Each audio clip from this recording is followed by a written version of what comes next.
صلى عليك الله يا ابن عبد الله احمد حبيبنا عليك السلام. واجب الاحترام بھائیوں، عزیز ساتھیوں، بزرگوں، ذوالحج کا عشرہ کتاب و جاری سنت ہے۔ کا دائی بیت الحکمہ. اللہ تعالیٰ کے نزدیک تمام دنوں سے بہترین ایام یہ ہیں، بہترین دن یہ ہیں، ان میں کیا جانے والا ہر عمل اللہ تعالیٰ کو سب سے زیادہ پسند ہے۔ صحیح بخاری کی حدیث ہے، ایک صحابی نے پوچھا کہ اللہ کے نبی صلی اللہ علیہ وسلم، کیا جہاد کرنے والا شخص اور ایک آدمی ان دنوں میں عمل کرنے والا، کیا پھر بھی اس کا اجر و ثواب زیادہ ہوگا؟ آپ نے فرمایا ہاں، ان دنوں میں عمل کرنے والے شخص کو اللہ اجر زیادہ دے گا، بشرطے کہ وہ شخص کے جو میدان جہاد میں گیا اپنی جان اور اپنا مال لے کر لیکن واپس نہ پلٹا، اس نے اپنی جان بھی اللہ کے راستے میں قربان کر دی اور اپنا مال بھی نچھاور کر دیا، اس کا تو اجر و ثواب ہی ایک الگ ہے۔ لیکن اس کے علاوہ تمام اعمال، ان سب سے زیادہ عمل اللہ کو جو پسند ہے وہ ان دنوں کے عمل پسند ہے۔ تو ان میں سے میرے بھائیوں جو آج ہم بات کرنا چاہتے ہیں وہ ہے قربانی، جو کہ 10 ذی الحج کو قربانی عموماً کی جاتی ہے، اور مسلمان اس کو اللہ کے نزدیک قرب تقرب کے لیے اس عمل کو ادا کرتے ہیں، کیونکہ قربانی قرب سے ہے، تقرب سے ہے، اللہ کے نزدیک ہونے سے ہے، اور ہم یہ عمل کرتے ہیں، ساری مسلمان امت یہ عمل کرتی ہے۔ میں جو چند گزارشات کرنا چاہتا ہوں وہ یہ ہے کہ اس قربانی کے تقاضے کیا ہے، اس قربانی کا فلسفہ کیا ہے، اس قربانی کا مقصد کیا ہے۔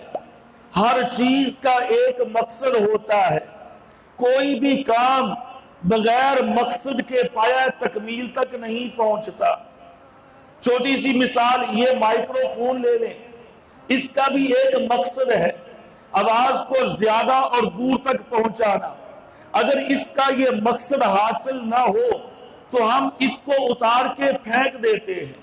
ایک آدمی اپنا مکان اور چھت بناتا ہے دھوپ، گرمی، سردی سے بچنے کے لیے، اگر اس کی چھت اسے ان چیزوں سے نہ بچا سکے، اسے تحفظ فراہم نہ کر سکے، تو اس اونچی کوٹھی اور بلڈنگ بنگلے کا کوئی فائدہ نہیں، اس کا مقصد حل نہیں ہوا۔ اسی طرح قربانی کا بھی ایک مقصد ہے، اس کا ایک فلسفہ ہے۔ اگر میرے بھائیوں قربانی کرنے کی وجہ سے وہ مقصد حاصل نہ ہوا، وہ منزل نہ ملی، تو قربانی 20,000 کی کیا 20 لاکھ کی کیوں نہ کر لیں۔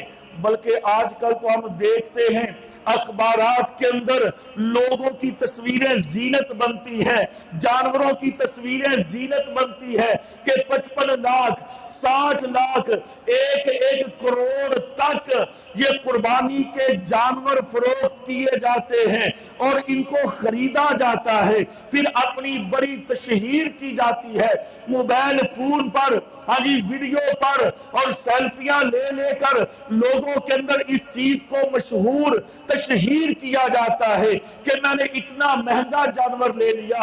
او بھائیو، کیا فائدہ اتنے مہنگے جانور کا اگر اس کا مقصد ہی حاصل نہ ہوا، اگر اس کا مقصد ہی نہ مل پایا۔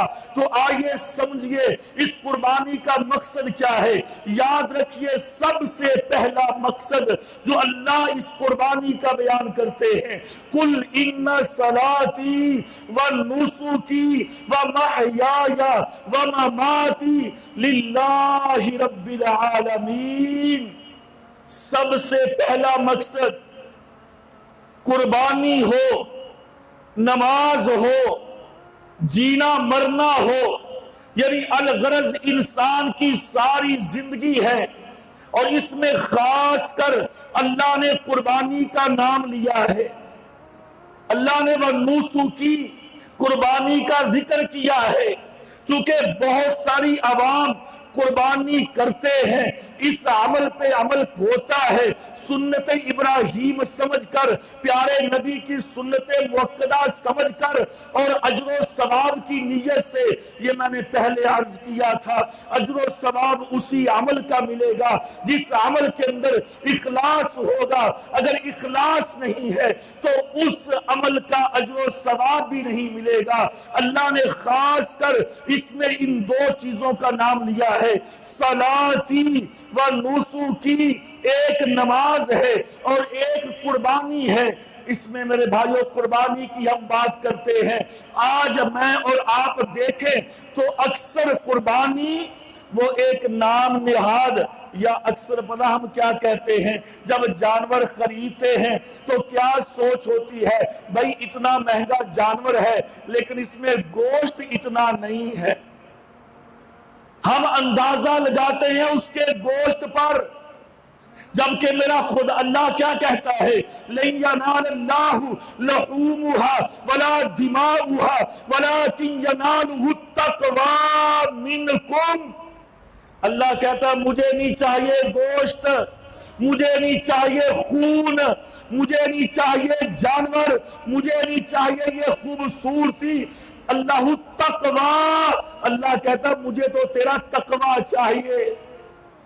لا ينظر اللہ، صحیح مسلم کی حدیث ہے، لا ينظر اللہ الى اموالکم، اللہ تمہارے مالوں کو نہیں دیکھتا، او الى صورکم، اللہ تمہاری شکلوں کو نہیں دیکھتا، ولکن ينظر الى اعمالکم او الى قلوبکم، اللہ تو تمہارے اعمال کو دیکھتا ہے، اللہ تو تمہارے دلوں کو دیکھتا ہے کہ تمہارے دلوں میں کیا ہے۔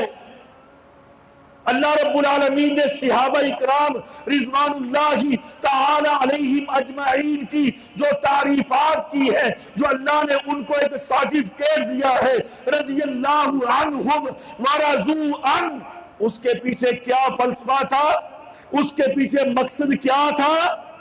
اللہ نے فرمایا کہ میں نے اولئک الذین امتحن اللہ قلوبہم للتقوی، میں نے ان کے دلوں کا امتحان لیا، میں نے ان کے دلوں کو پرکھا، میں نے ان کے دلوں کو ٹٹولا، ان کے دلوں کو جب دیکھا تو لہو تقویٰ، ان کے دلوں میں تقویٰ ہی تقویٰ تھا، ان کے دلوں میں اللہ کا ڈر ہی ڈر تھا، اللہ کا خوف ہی خوف تھا، اس لیے اللہ نے ان کو یہ سرٹیفکیٹ دیا کہ رضی اللہ عنہم ورضوا عنہ، اللہ ان سے راضی، یہ اپنے اللہ پہ راضی ہو گئے تقوی کی وجہ سے، اور تقوی کی بنیاد پہ اللہ نے ان کی ان قربانیوں کو قبول کیا۔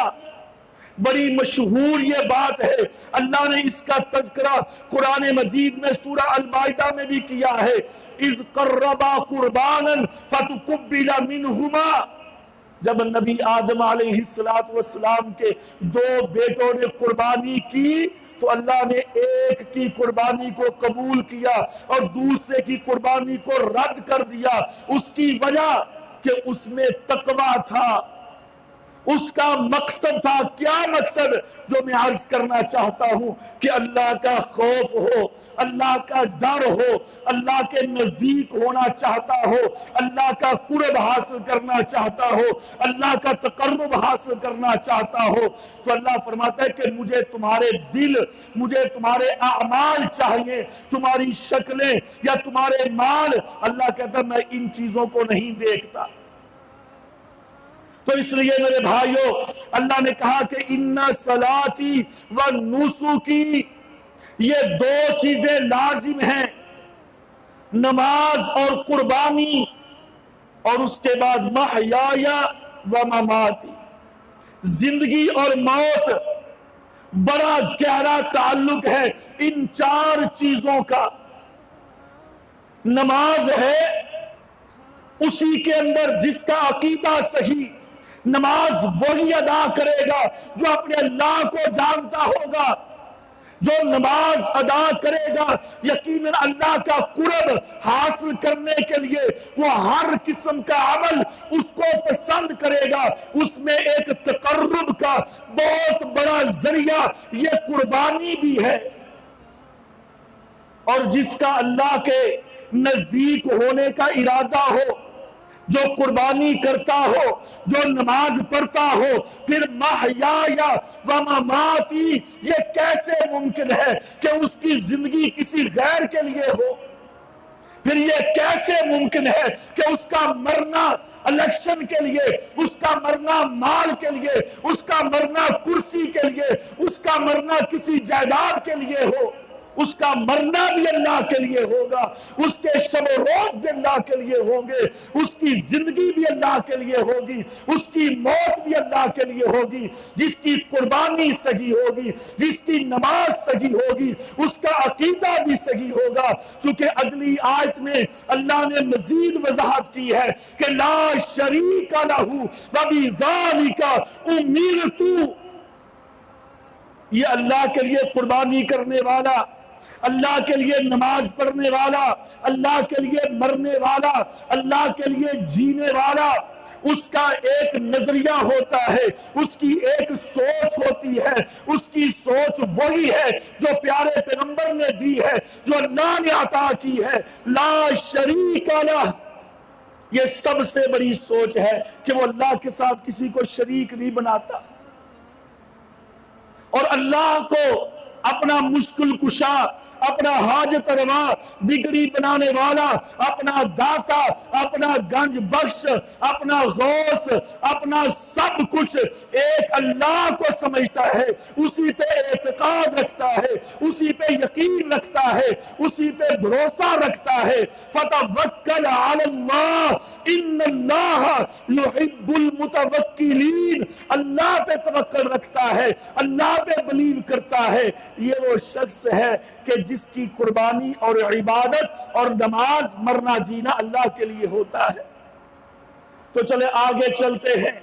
میں عرض کر رہا ہوں میرے بھائیوں، قربانی کا مقصد اللہ کا تقرب ہے، اور اللہ کے تقرب کو کہیں ہم میڈیا کے ذریعے، کہیں ہم اخبارات کے ذریعے، کہیں ہم اپنی موبائل سیلفیوں کے ذریعے اس تقرب کو ضائع نہ کر لیں. اور عموماً ایسے ہوتا ہے، عموماً ایسے ہوتا ہے 2-4 دن پہلے قربانی سے ہم جانور کو گلی میں پھراتے ہیں، گلی میں گھماتے ہیں، لوگوں کو دکھاتے ہیں کہ جی یہ میں نے جانور لیا ہے. اس پہ پھر ہزاروں تبصرے ہمیں موصول ہوتے ہیں، لوگوں سے داد ملتی ہے کہ واہ جی واہ، چودھری صاحب نے، حضرت صاحب نے، حاجی صاحب نے، حاجی مفتی صاحب نے بڑا چنگا جانور خرید لیا. بھئی لوگوں کے تبصروں کی ضرورت نہیں، اللہ کو پسند آنا چاہیے. لن تنالوا البر حتی تنفقوا، اللہ کو پسند ہو، اللہ کو اس پہ رضامندی ہو تو پھر اس کا فائدہ ہے. لوگ سارے راضی ہو جائیں، اگر اللہ اس پہ راضی تو کیا فائدہ؟ کوئی فائدہ نہیں اس کا.